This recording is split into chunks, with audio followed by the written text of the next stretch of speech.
played 3 games the last 3 days, I believe. And today's their day off. They're coming in after a loss. So I'm sure they'll be in a good mood. And we have a lot of respect for this team. That's why we scheduled them.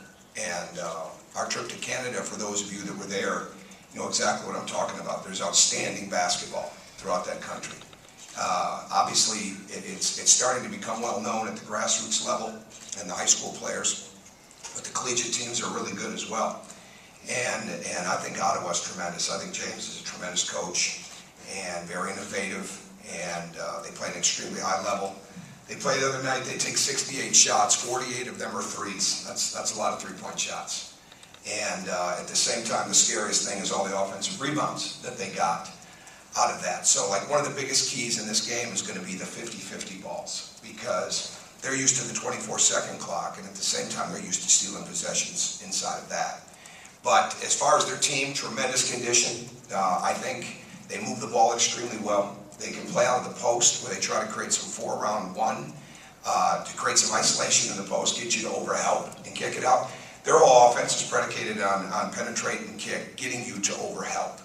And they're very quick in transition. They space the floor. They don't put anybody out on the court that can't make a play. And their penetrate and kick game, especially over the weekend, has been phenomenal. So we think it's going to be an excellent test, just as next week will be with Bellarmine. And we're excited about it. As far as where we stand, we're dealing with the aches and the pains and the recoveries and things of that nature right now. Not sure if we'll have Colin Hartman tomorrow night or not. I know he'd like to be, so that decision will get made tomorrow. But we're probably going to be, obviously, when he comes back, he's going to be in limited minutes. But we'll also have some other guys that will probably try to really manage their minutes. James' knee, he's still dealing with the soreness of that from time to time, so we'll probably manage his minutes. Certainly going to manage the freshmen's minutes, because it's a long season, and they've all dealt with different things throughout the preseason. So we'll try to work them in the best that we can, and we want to play through fatigue, and we want to get to a point of fatigue, but at the same time, we don't want to put them in situations that they're not ready for yet. That really goes for the whole team. So we'll get a real feel based on how it's going tomorrow night, but we're definitely, I know they're extremely ready to play somebody else, and as a coach, it'll be great to see them go against somebody that we have a lot of respect for this early in the season. Go ahead. Terry. Coach, you described your style of play, but do they remind you of anyone that you play Big Ten or out of conference? Well, they're very skilled. So when you're in a league like this, I wouldn't. Notre Dame comes to mind a little bit. You know, where their forwards can really drive the ball as well as shoot it. But that's just off the top of my head. I didn't look at them like that. They're what you would see when you turn on, NBA TV and you watch the Euro Finals, or you watch FIBA. I mean, they're very much like that. And in this league, you're dealing with a lot of different skilled positions. You're dealing with some teams have skilled in pick and pop shooting fives. They have driving fours. They have a lot of different players that can make plays. Number 11 for them, obviously, gets us ready for seeing other really good guards.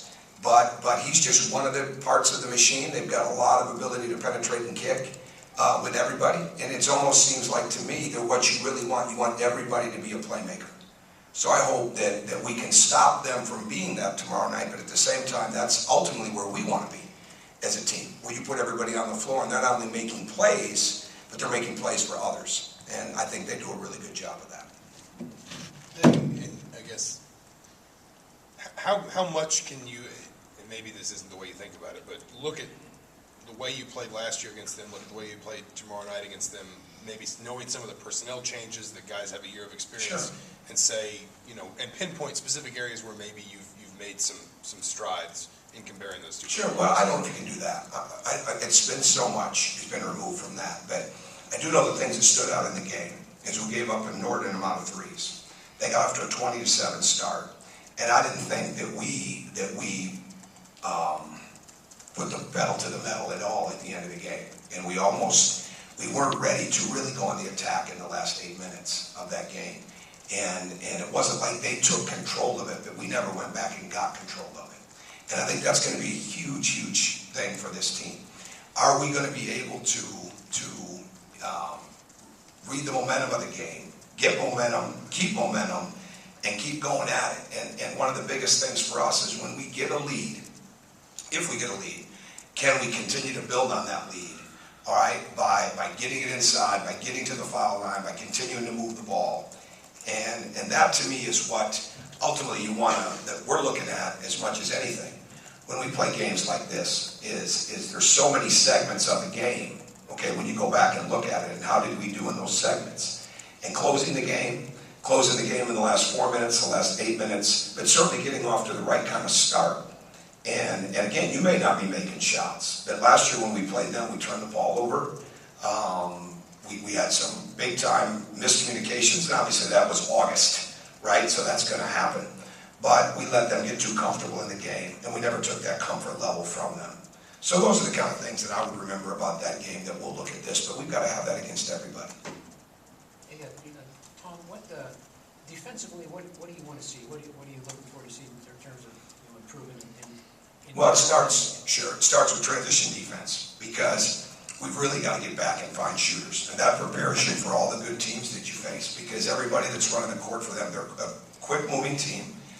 They play off the pass far more than they play off the dribble. Okay, there's a couple guys who really penetrate and kick, but they make the next pass like it's breathing, and that to me is what we've got to get back and stop. Our post defense, certainly that's going to be a concern because of the newness of our team, because of the fact that the only returner, and he hasn't been out there in a couple of weeks, is Colin Hartman, that guarded people on the front line. Certainly Yogi has, Troy has, but where they've actually really got to guard those people.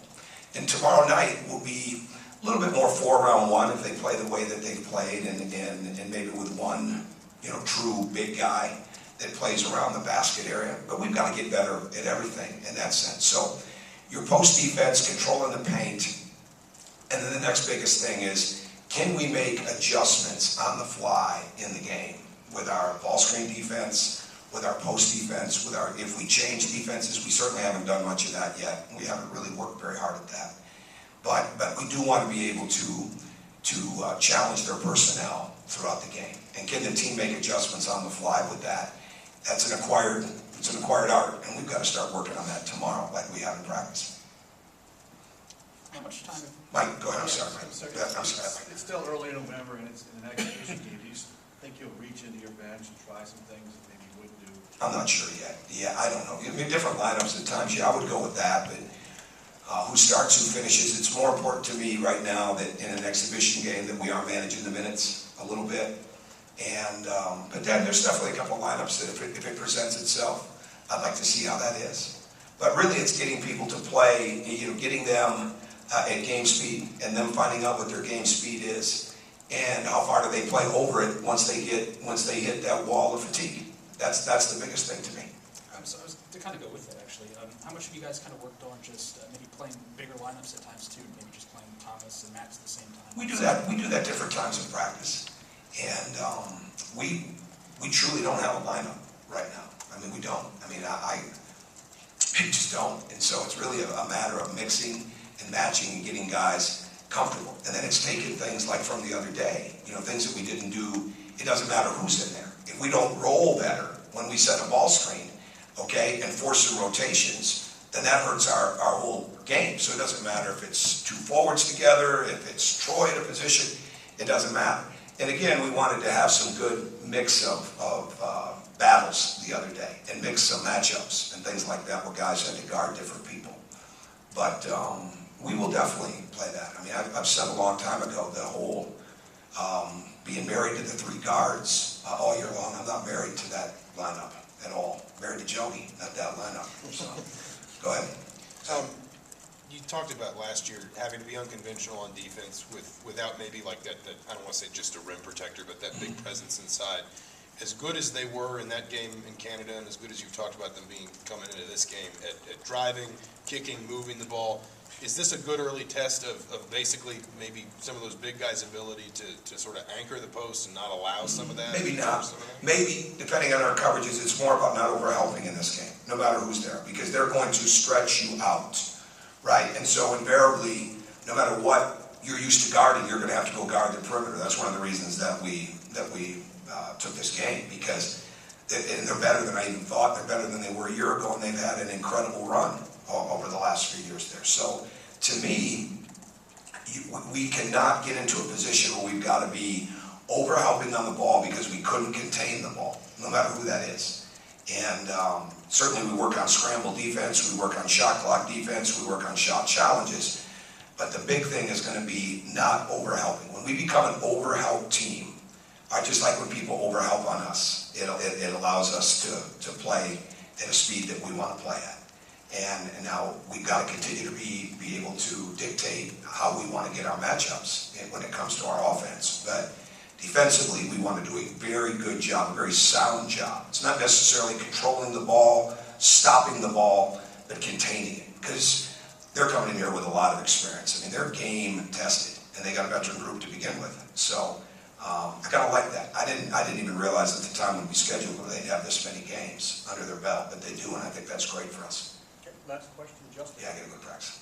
When you start planning out exhibitions in advance, I mean, what are some of the main things you hope to get out of your exhibition season, and how much more do you think you could get out of this one, given how young you are, and then the competition that you're Well, we wait late for a reason. Some were different matchups, like especially once the Maui matchups came out, and you start to, if you have the luxury of it, which we did, to be able to make some decisions late and know that we were going to get a good team. We knew really coming out of last year in the back of my mind that I would love to play, one of those teams. I'd like to get Carleton here at some point and down the road. And we wanted to play one of those teams because they really, really test you. And again, they have so much that you're going to see when it comes to skill. But the Bellarmine situation was one that we've talked about that. Scott and I've talked about that in the past, and it just worked out. It's not the perfect day for me as far as like day of the week, but it works out in the sense of a good timing before we start our season, because it allows us to then take a day off and have a couple days to get ready for Eastern Illinois. But to me, you want to there's certainly times where you're going to play teams in state, which we have pretty consistently. We'll do it again. But you're really trying to look at it. We put a lot of research into that. A couple guys on the team really, really do research the lineups, research the film. Then I'll start to look at it, and we start to look, okay, is this team going to really spread us? Is this team going to be really physical? Next week, Bellarmine will be extremely physical, right, and a great screening team. And it just continues to prepare you for the myriad of things that you're going to see from a team that's very, very committed to their half-court offense and defense. So it's really kind of based on what you're potentially going to see early in your season, and at the same time, something that you maybe just have a relationship with that school or that person, or you've been looking forward to it for some time, something like that, really. So it's not a scientific approach, but there's an approach to it based on what we're going to see.